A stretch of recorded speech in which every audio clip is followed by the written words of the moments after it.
Subscribe करें और bell दबाएं ताकि कोई खबर रह न जाए।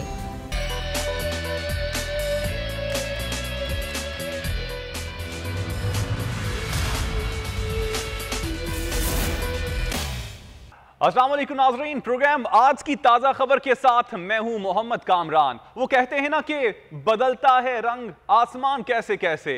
हुकूमत के खिलाफ जो बनने वाला इत्तेहाद था, 10 जमातों का इत्तेहाद, रफ्ता रफ्ता कमजोर पड़ता गया और अब सूरत हाल जो है वो आप सबके सामने है। वो इत्तेहाद जो हुकूमत के खिलाफ, हुकूमत को गिराने के लिए बनाया गया था, खुद इस वक्त एक दूसरे के खिलाफ नजर आता है। ऑपोजिशन एक दूसरे के खिलाफ कर रही है। पहले एएनपी ने पीडीएम को अलविदा कहा और अब हुकूमत से इस्तीफा मांगने वाली ऑपोजिशन इत्तेहाद की बहुत ही अहम जमात यानी कि पाकिस्तान पीपल्स पार्टी, उसने भी पीडीएम की अपने तमाम ओहदों से इस्तीफे दे दिए हैं। कल तक जो पाकिस्तान पीपल्स पार्टी और नून लीग पीडीएम के इख्तिलाफात की खबरों की तरदीद करते थे और हम जब बात करते थे तो वो कहते थे ऐसी कोई बात नहीं है, आज खुलकर एक दूसरे के खिलाफ बयानबाजी देते हुए नजर आते हैं। ऑपोजिशन के हामी जो ये समझते थे कि पीडीएम ना सिर्फ मौजूदा हुकूमत के खिलाफ एक कारगर ऑपोजिशन इत्तेहाद होगी बल्कि इससे भी तवक्को थी कि ये हुकूमत को गिरा भी सकती है, लेकिन ये तमाम उम्मीदें और तमाम ख्वाहिशें अब बिखरती हुई नजर आती हैं। पाकिस्तान मुस्लिम लीग नून के रहनुमा और पाकिस्तान डेमोक्रेटिक मूवमेंट के जनरल सेक्रेटरी शाहिद खाकान अब्बासी का कहना है कि जो जमात पीडीएम में नहीं रहना चाहती उनका रास्ता अपना है और हमारा अपना है और उनको खुदा हाफिज। क्या मुस्लिम लीग नून और पाकिस्तान पीपल्स पार्टी दोनों जानिब से ही अपनी राहें अलग अलग करने का फैसला कर चुके हैं? ये बहुत बड़ा सवाल है उन तमाम बयानात के बाद जो कि हमें गुज़श्ता रोज से अब से कुछ देर पहले तक सुनाई देते रहे। अब से कुछ देर पहले की बात कर रहे हैं तो एक बहुत ही अहम इजलास हुआ पाकिस्तान डेमोक्रेटिक मूवमेंट का। मौलाना फजलुर रहमान ने उस इजलास के बाद गुफ्तगू की और बहुत ही अहम बातें मौलाना फजलुर रहमान की जानिब से की गई। आपको वो उन्हीं की जुबानी सुनवा देते हैं। वो अहम बात उन्होंने आज इजलास के बाद प्रेस कॉन्फ्रेंस में कही। सबसे इंपॉर्टेंट बात जो कि मौलाना फजलुर रहमान की जानिब से की गई वो ये थी कि नजरसानी की जाए पाकिस्तान पीपल्स पार्टी और एएनपी की जानिब से अपने फैसलों पर, और साथ साथ उन्होंने ये भी कहा कि इस्तीफे अभी मंजूर नहीं किए हैं और अभी तक इनको कहता हूं मैं कि बयानबाजी ना करें। बहुत ही इंपॉर्टेंट बात है। अब सूरत हाल क्या होगी इस पे भी आज के प्रोग्राम में बात करेंगे। जो सवालात उठते हैं वो ये उठते हैं कि आज की प्रेस कॉन्फ्रेंस के बाद क्या अभी भी पाकिस्तान डेमोक्रेटिक मूवमेंट के लिए उम्मीद की किरण बाकी है कि पाकिस्तान डेमोक्रेटिक मूवमेंट जिसके बारे में बहुत कुछ पिछले दिनों कहा गया और किसी और ने नहीं, खुद पाकिस्तान पीपल्स पार्टी और पाकिस्तान मुस्लिम लीग नून और इवन जेयूआईएफ के जो रहनुमा थे उनकी जानिब से भी बातें की जाती रहीं, क्या अभी भी बाकी हैं? ये तमाम चीज़ें इस हवाले से बात करेंगे। मेरे साथ मौजूद होंगे पाकिस्तान तहरीक इंसाफ के रहनुमा हैं बिलाल गफारी साहब, दैमू तालपुर पाकिस्तान पीपल्स पार्टी की नुमाइंदगी करेंगे और पीजे मीर साहब भी जो मारूफ तज्जियाकार हैं वो भी हमारे साथ मौजूद होंगे। पीजे मीर साहब, आपसे गुफ्तगू का आगाज करना चाहूंगा। जो कुछ पाकिस्तान डेमोक्रेटिक मूवमेंट के साथ हुआ है, आप वैसा क्या एक्सपेक्ट कर रहे थे कि ऐसा ही कुछ होने जा रहा है या फिर आप समझते थे कि यह इत्तेहाद आगे तक चलेगा? और अब जो मौलाना फजलुर रहमान की जानिब से कहा गया है, समझते हैं कि अभी भी पाकिस्तान डेमोक्रेटिक मूवमेंट जो है उसमें उसकी जो एक उम्मीद की किरण उसके लिए बाकी है कि वो टूटेगी नहीं? देखें, सबसे पहले आप डायनेमिक्स को स्टडी करें कि पीडीएम जो बन गई है पाकिस्तान डेमोक्रेटिक मूवमेंट, क्या democratic movement against a democratic government या अगेंस्ट अ मिलिट्री गवर्नमेंट? तो जब आप कहते हैं कि डेमोक्रेसी है, so what is this PDM, what does it mean कि ये डेमोक्रेटिक मूवमेंट है अगेंस्ट अ डेमोक्रेटिक गवर्नमेंट? तो इसकी समझ नहीं आती। दूसरा जो आपका बड़ा इंपॉर्टेंट सवाल है कि पीपल्स पार्टी एक अपना नज़रिया रखती है, पीएमएलएन एक अपना नज़रिया रखता है। इन दोनों के नज़रियात जो हैं दोनों के ये कभी नहीं मिल सकते। ये कोलिशन गवर्नमेंट में भी थे, इनकी नहीं बनी और पीएमएलएन निकल आई। पीपीपी एक लिबरल जमात देखी जाती है इन कंपैरिजन। हालांकि पीएमएलएन में बहुत लिबरल लोग हैं, लेकिन जो इमेज आता है बड़ा कंजर्वेटिव है और बड़ा uptight sort of an image आता है। तो ये ऑपोजिशन के अंदर भी आपने पीडीएम में देख लिया और इसके अंदर मैं समझता हूँ जो पॉलिटिक्स की है आसिफ अली जरदारी ने, दैट इज़ एन आउटस्टैंडिंग, आप कह लो कि कार्ड खेल गए वो। ये गवर्नमेंट, इन्होंने देखा है कि एस्टैब्लिशमेंट के साथ आप कभी भी, वो कहते हैं ना अंग्रेजी का लफ्ज़ टैंगो, आप नहीं कर सकते हो। आप एस्टैब्लिशमेंट के साथ चलना है। क्यों?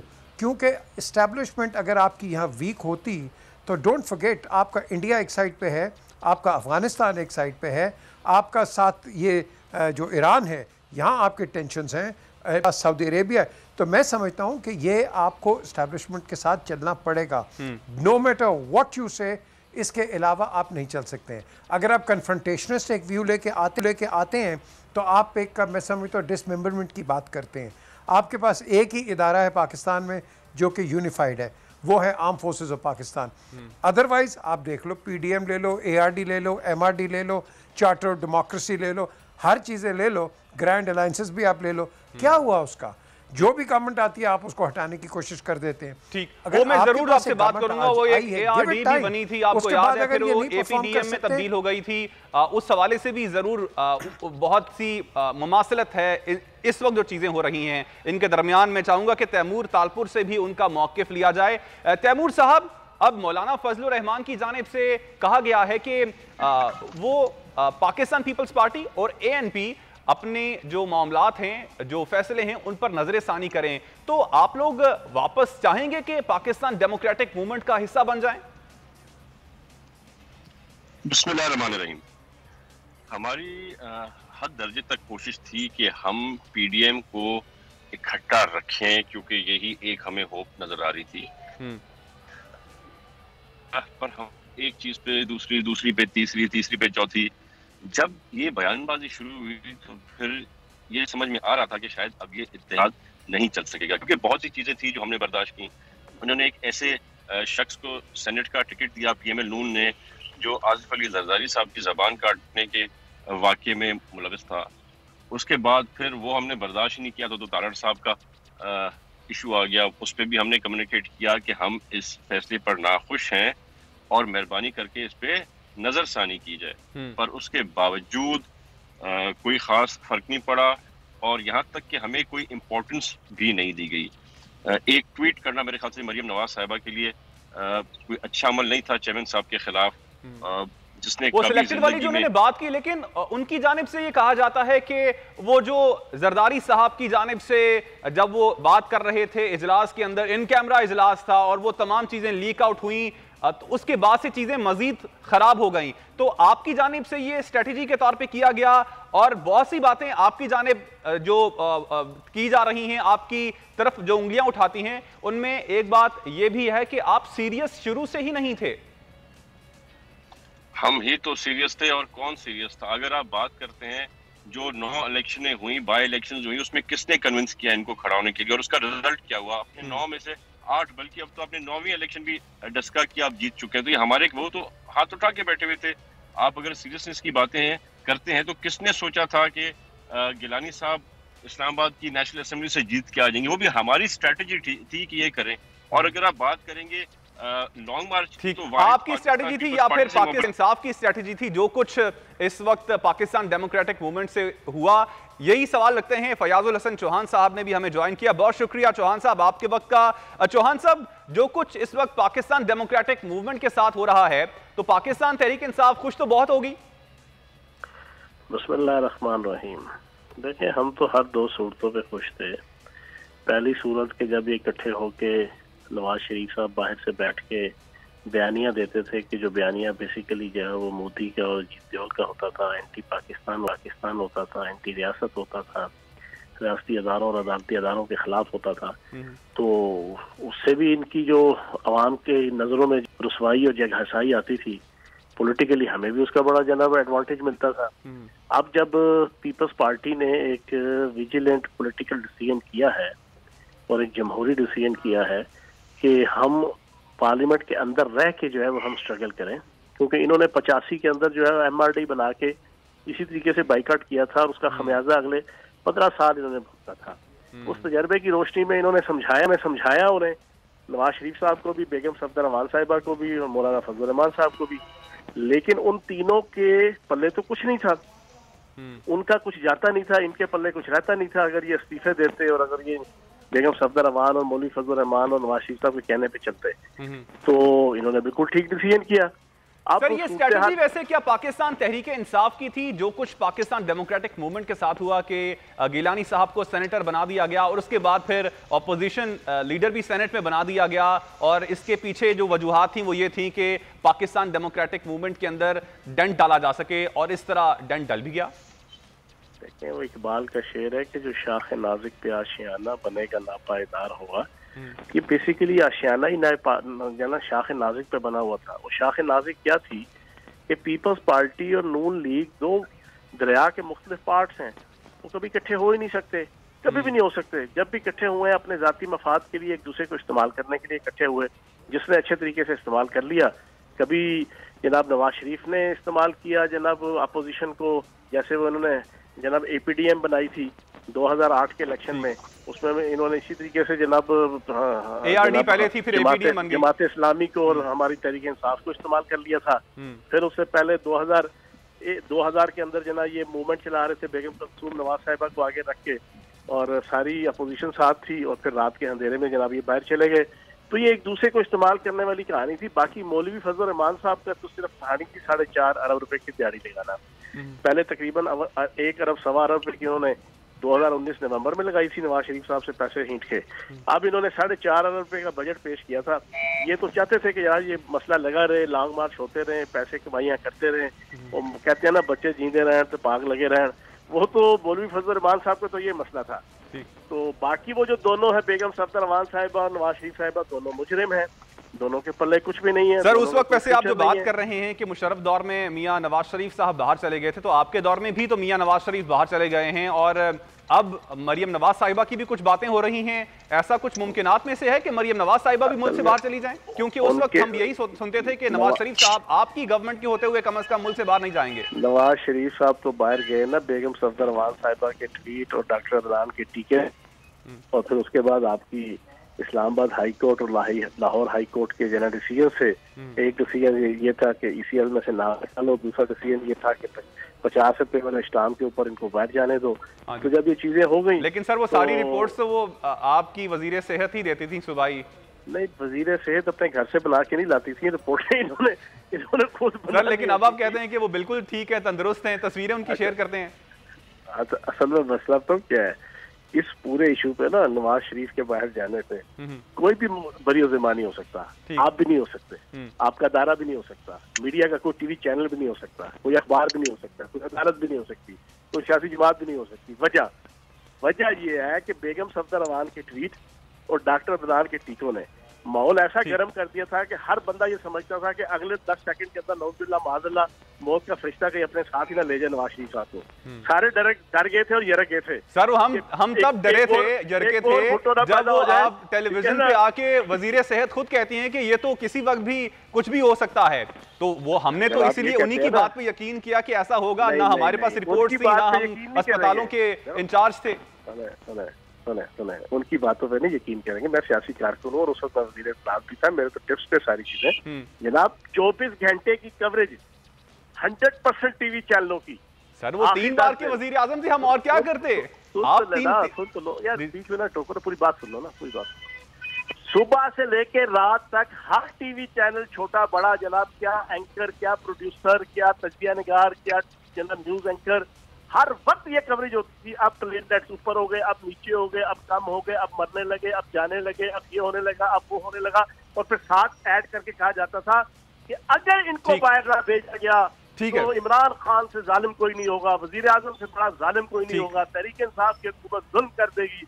अब इस माहौल के अंदर क्या करते हैं? ठीक है सर, आपका पॉइंट आ गया। I am sorry sir, I have to cut you short. बहुत शुक्रिया सर आपके वक्त का, और बात 2 के डिविएट हो गई।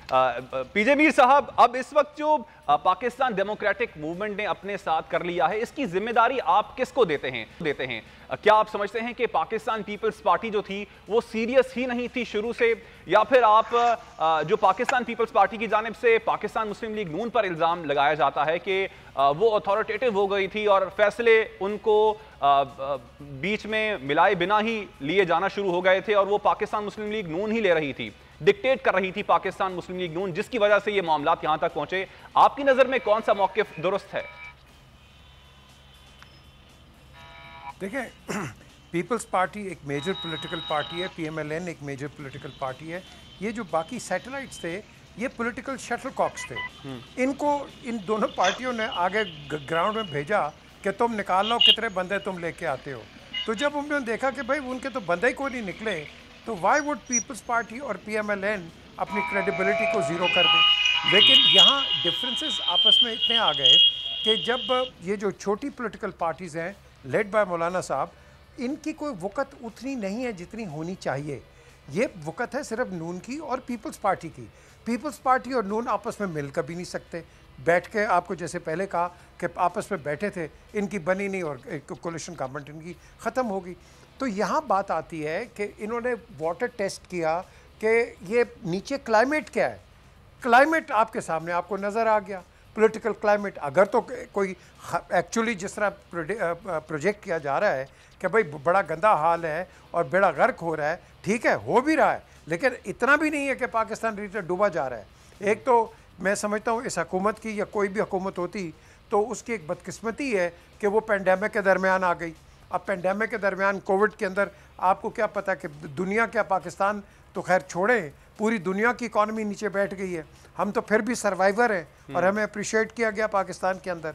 But at the end of the day हमने इस मौके पे भी यूनिटी नहीं दिखाई।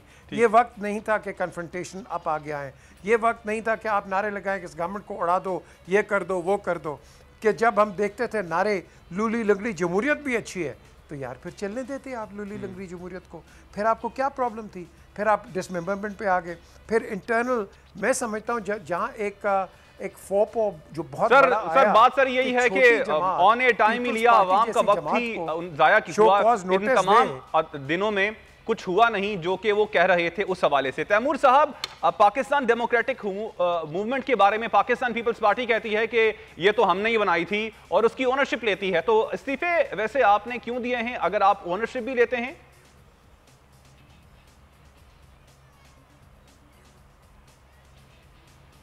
तैमूर साहब, मेरी आवाज आप तक पहुंच रही है? तैमूर साहब से राब्ता करने की दोबारा से कोशिश करें। आई गेस राब्ता मुनक़ता हो गया है। पीजे मीर साहब, व्हाट नेक्स्ट? आप क्या देखते हैं पाकिस्तान डेमोक्रेटिक मूवमेंट का आगे मुस्तकबिल क्या होगा? क्या ऐसे ही होगा जिस तरह ARD थी और बाद में वो APDM बन गई थी? दोनों जमातें, पाकिस्तान पीपल्स पार्टी और पाकिस्तान मुस्लिम लीग नून, अलग अलग से अपनी अपनी तहरीकें लीड की थी? या फिर आप इस वक्त समझते हैं कि पाकिस्तान डेमोक्रेटिक मूवमेंट जो है वो दो हिस्सों में तकसीम नहीं होगी, एक ही हिस्सा रहेगी? या फिर आप समझते हैं कि पाकिस्तान पीपल्स पार्टी जो है वो अलहदा से हुकूमत के खिलाफ रहेगी और पाकिस्तान मुस्लिम लीग नून अपना चूरन बेचने की कोशिश करेगी? देखिए, ये पॉलिटिकल गिमिक्री होती है। मैं तो वहीं था जिस वक्त APDM एक कमरे में ये अचकज़ई साहब थे, इन्होंने एक मोशन पास किया और फजल रहमान ने, और उसके बाद इनकी आपस में नहीं बनी और with in 15 minutes in the next room APDM form हो गई, जबकि पीपल्स पार्टी वॉकआउट कर गई। अब क्वेश्चन है कि हम तो यूनाइटेड है ही नहीं कहीं politically. I wish we were. जब आपने कहा ना कि व्हाट नेक्स्ट, आगे क्या होगा, मैं आपको बता देता हूँ। अगली गवर्नमेंट भी अगर बनती है, ये PPP और PTI की गवर्नमेंट होगी, ये आप नोट कर लें। PPP आगे चलना चाहती है, PMLN अगर तो मियाँ साहब अपना टोटल स्टांस चेंज कर लें और ये आर्मी के पीछे ना पड़ें, देन देयर इज़ होप। लेकिन क्या इस्टेब्लिशमेंट आपको ट्रस्ट करेगी? क्या आपको ऐसा मौका देगी? दैट डिपेंड्स कि whether Shahbaz Sharif is brought on the picture और नॉट। लेकिन यहाँ बात आती है कि आपने कहा ना व्हाट नेक्स्ट, जो प्रिवेलिंग कंडीशंस है, प्रिवेलिंग सर्कमस्टांसेस हैं, हमें नहीं पता कि 4th वेव या 5th वेव भी इस आपके पास जो एक डिजीज़ है इसकी आएगी या नहीं आएगी। अगर तो आती है और अगर ये ऑपोजिशन इसी आप कह लो कि लाएअमल पे चलेगी, मैं आपको बता दूं आपके पास या मिलिट्री गवर्नमेंट आएगी। फिर आपके पास वो टाइम नहीं होगा कि आप कहेंगे हाँ जी इधर भी चांस दे दो उधर भी दे दो। This is a time of reformation of the political system in this country. अगर आप नहीं करोगे, आगे जो हालात आपके सामने आ रहे हैं, बेरोजगारी कैसे बढ़ रही है, अनएम्प्लॉयमेंट कैसे आ रही है, आपकी इंडस्ट्रीज कैसे चल रही हैं, ये बिलीव मी, ये फिर आपका पॉलिटिकल इंफ्रास्ट्रक्चर इसको नहीं चला सकेगा। ठीक है, आपका पॉइंट आ गया। हमारे साथ ही मौजूद रहेगा, मुझे ब्रेक का कहा जा रहा है और ब्रेक के बाद हम कुछ महंगाई के हवाले से भी बात करेंगे कि महंगाई तो हो रही है, उसकी वजूहात क्या हैं और जो इस वक्त करंट गवर्नमेंट है और जो ऑपोजिशन है उसकी जानिब से क्या कोई किसी किस्म का रोल भी प्ले किया जा रहा है? इस हवाले से बात करेंगे इस ब्रेक के बाद। नाजरीन, आप भी हमारे साथ रहिएगा।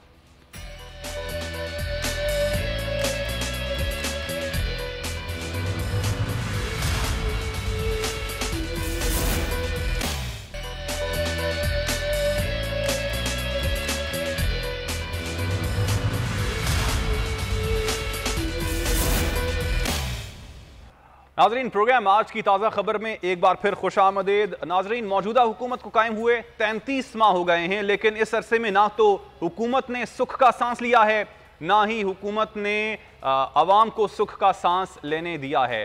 महंगाई की बात करें तो महंगाई आसमान को छू रही है। माह रमज़ान की आमद है, और अगर अशिया ज़रूरिया की कीमतों की बात की जाए तो अगर कीमतें पता करते हैं, दुकानों पर जाते हैं तो कानों को हाथ लगाते हैं।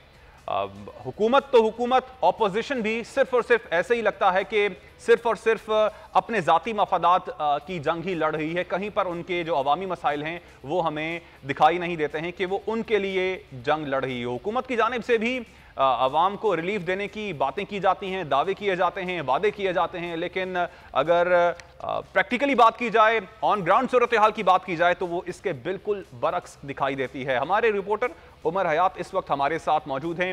रमज़ान बाज़ारों की बात की गई थी, हुकूमत की जानिब से महंगाई में कमी की बात की गई थी, ख़ास तौर पर रमज़ान मुबारक में। इस हवाले से जो ऑन ग्राउंड सिचुएशन क्या है वो उनसे मालूम कर लेते हैं। उमर, बताइएगा, रमज़ान बाज़ारों में क्या अशियाए खुरोनोश मिल रही हैं, सस्ती मिल रही हैं, या फिर वो सस्ती भी उतनी ही महंगी हैं, या इतनी महंगी हैं कि वो आवाम की कुव्वत खरीद से बाहर हैं?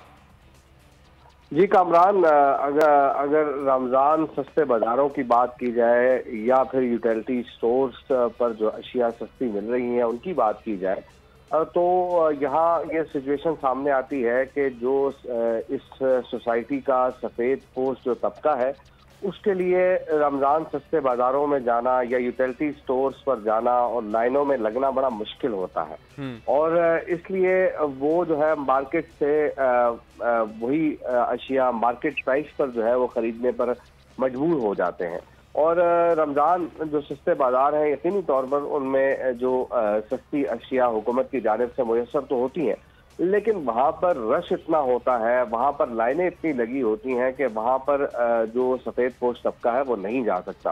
और दूसरी जानिब अगर आम मार्केट की हम बात करें तो आम मार्केट में जो है वो महंगाई हमें कदरे ज़्यादा नज़र आ रही है बनिस्बत जो सरकारी हुकूमत की जानिब से सस्ते बाज़ार कायम किए गए हैं। और अगर हम बात करें कि जो गुज़िश्ता हफ्ते इदारा शुमारियात की जानिब से जो एदाद शुमार जारी किए गए, उन एदाद शुमार के मुताबिक जो है वो महंगाई जो है वो बुलंद तरीन सतह पर रही। और ये उमर, आप हमारे साथ रहिएगा। मैं चाहूंगा कि पीजे मीर साहब से भी इस हवाले से लिया जाए। मीर साहब, क्या कहेंगे आप? महंगाई तो इस हुकूमत के लिए एक बहुत बड़ा इशू रहा है और अभी तक मौजूद है। क्या करना चाहिए आपकी नजर में हुकूमत को कि कम से कम जो महंगाई का जिन है उसको काबू में कर ले? ऑपोजिशन तो उनके काबू में बहुत शुरू से ही थी, ये तो आपस में ही लड़ रहे हैं। ये जो आपने अभी सवाल किया है ना, आपने बड़े प्यार से, आराम से और संजीदा होकर आपने सवाल किया है। एक्चुअल इस सवाल के अंदर जो एक्चुअल सवाल है वो है करप्शन। हम बात कर रहे हैं कि हाँ जी ये कीमतें कम हुई हैं, क्या हो रहा है आपके बाज़ार के अंदर, मार्केट में, पर्टिकुलरली ड्यूरिंग रमज़ान ये करप्शन है। इस करप्शन की वजह से आपकी कीमतें बढ़ती हैं। क्यों? क्योंकि आपके पास मार्केट रेगुलेटर है कोई नहीं। हम एक महीने को इतना मुकद्दस बना देते हैं कि 11 महीने बिल्कुल रिडेंडेंट हो जाते हैं। आप कहते हैं कि रमज़ान के अंदर कीमतें कम कर दो, लेकिन बाकी ठीक है उसका हम करते रहेंगे। इस तरह हुकूमतें नहीं चलती हैं, इस तरह कोई निज़ाम नहीं चलता।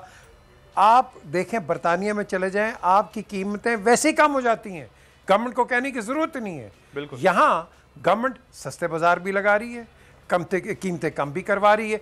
क्यों? ये अवाम क्या कर रही है? अवाम खुद करप्शन कर रही है।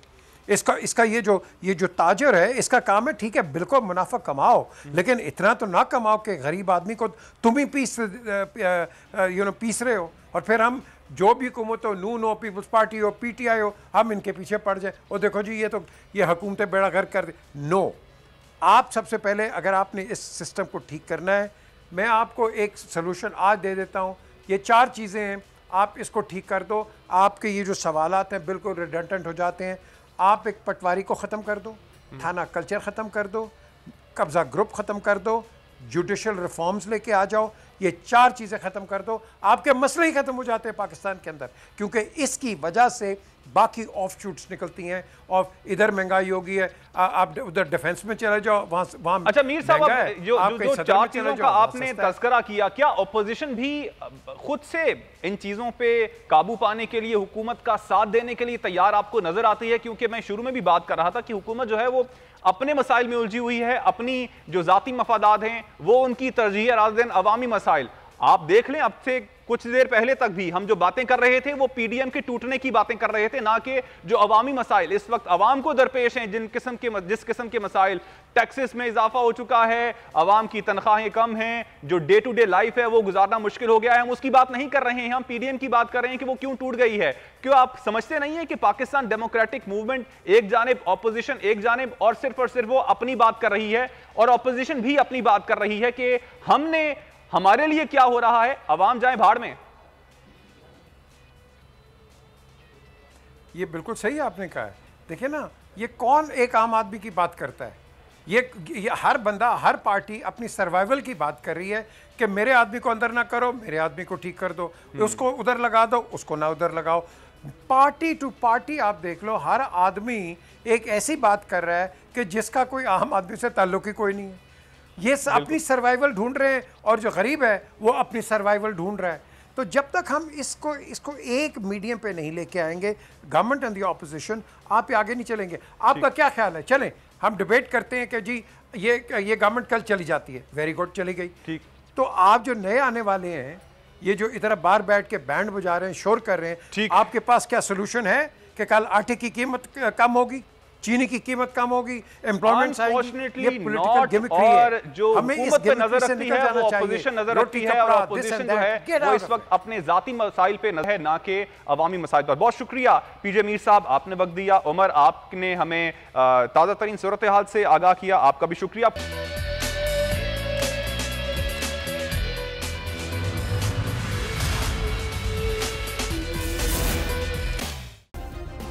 सब्सक्राइब करें और बेल दबाएं ताकि कोई खबर रह न जाए।